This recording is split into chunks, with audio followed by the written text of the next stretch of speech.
Have you ever experienced a loss so profound that it made you want to scream at the universe? Have you ever felt like life completely stopped while the rest of the world just kept moving? Today, we are diving deep into one of the most misunderstood yet profoundly philosophical movies, Collateral Beauty. This isn't just a movie review, it's a journey into how we survive after devastating loss.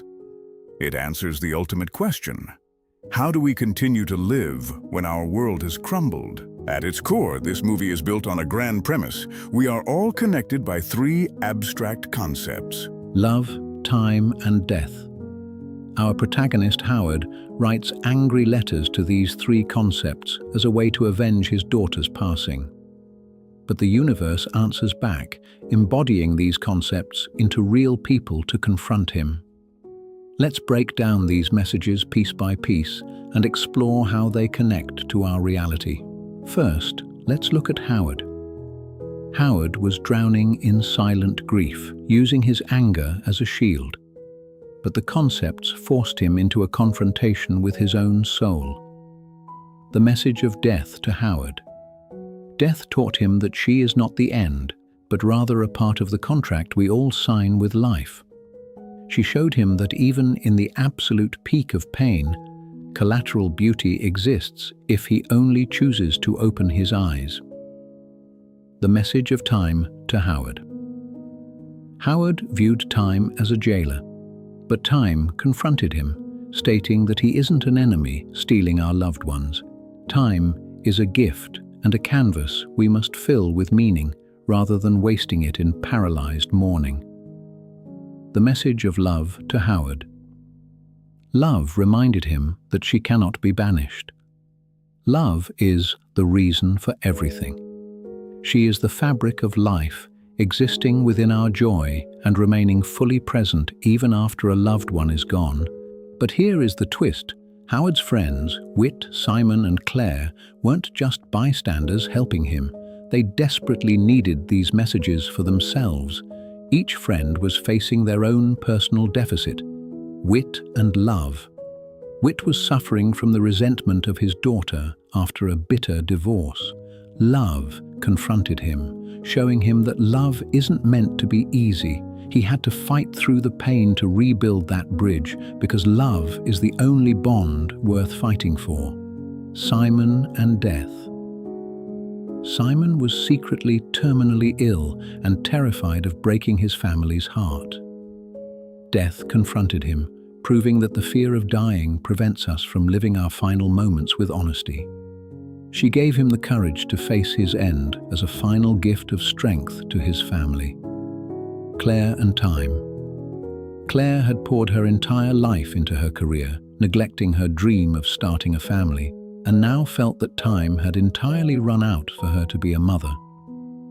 Time confronted her, teaching her that time isn't just about biological years ticking away. It is about opportunities. She could still find the meaning of motherhood and nurture life in beautiful, unexpected ways. So, what exactly is collateral beauty? The phrase is a direct, beautiful inversion of the military term collateral damage. In the depths of emotional destruction, something else is born.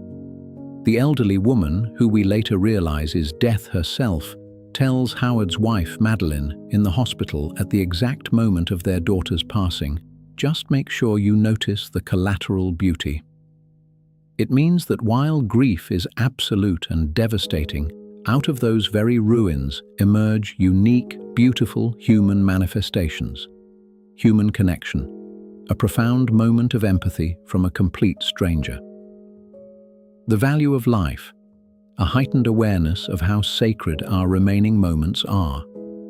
Spiritual strength, the sudden beautiful capacity for human beings to carry one another through the dark.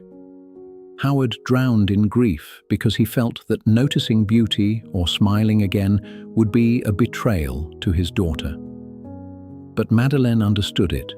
She used her broken heart to start a support group, transforming her personal agony into a sanctuary of love and comfort for others.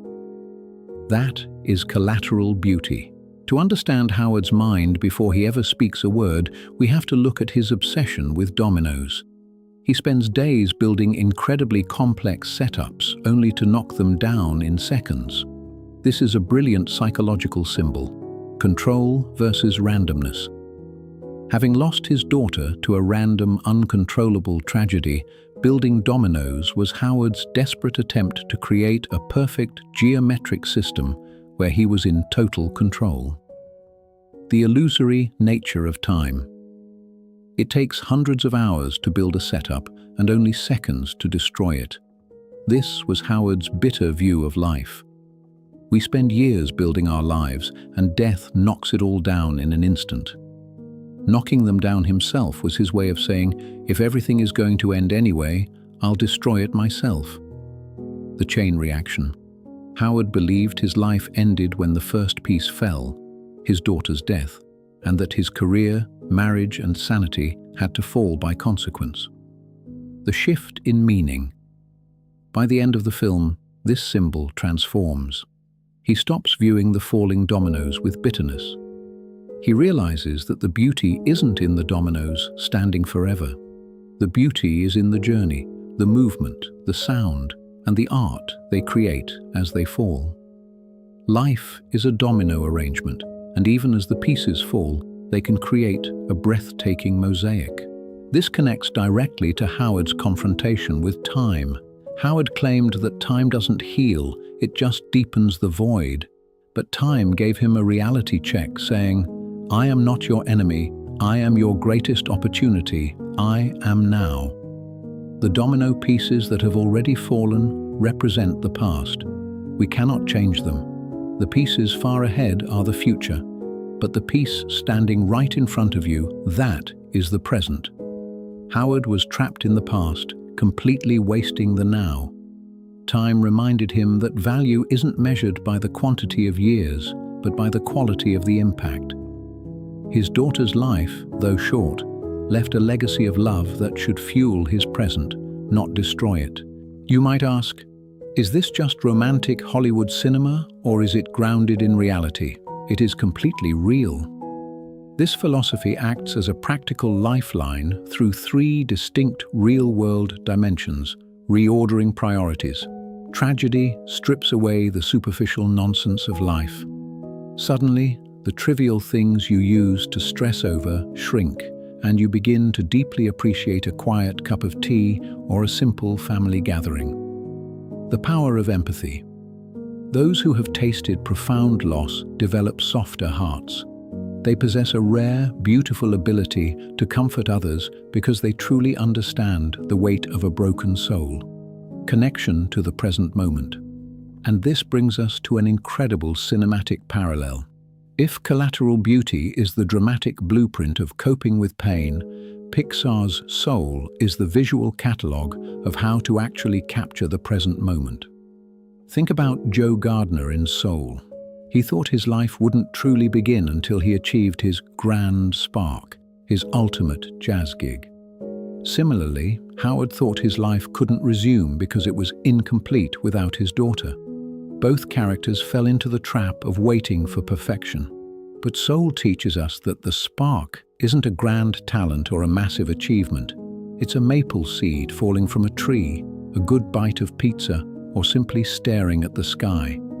In Soul, the lost souls are those obsessed with an idea or consumed by grief, completely detached from reality. Howard was a lost soul, locked away in his domino world. The maple seed in Soul and the collateral beauty in this film are the exact same thing. They are the undeniable proof that life is happening right now in the smallest, most ordinary details. There is an old famous proverb that says, "He who lacks a thing cannot give it."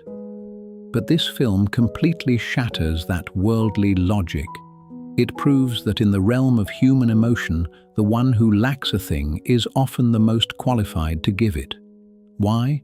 Because those who have lost know the exact agonizing dimensions of the void left behind. They don't give from a surplus. They give because they have tasted the bitterness of the deprivation, and they refuse to let someone else taste it alone. When Madeline gave comfort to grieving parents, she was empty of her own joy, but she became a conduit for healing. When Howard finally stepped out of his isolation to support his struggling friends, he began to fill the empty void left by his daughter with a new, profound form of love.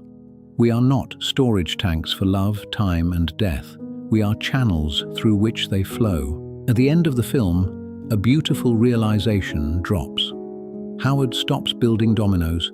He steps into real time. He holds Madeline's hand, and he finally chooses to live. If you are watching this video today and you are carrying a heavy heart or feeling like you are trapped in a loop of your own fallen dominoes, please take a deep breath. Your pain is real, and nobody is asking you to simply get over it. But don't let the darkness make you blind. Look around you right now. Look at the friend who texted to check on you. Look at the warmth of the sun coming through your window. Look at the simple rhythm of your own breath. The grand message of collateral beauty and soul is a gentle embrace for your spirit. You don't need a perfect, pain-free life to experience beauty. Grief and beauty can walk hand in hand. The love you lost didn't vanish. It transformed into the very strength you have inside you today. Notice the collateral beauty. Cherish the maple seed. Live the now, because even amid the ruins, life is still waiting for you to breathe it in. Thank you for watching. If this touched your heart today, leave a comment below sharing your own moments of collateral beauty, and don't forget to like and subscribe. Take care of yourselves, and I'll see you in the next moment.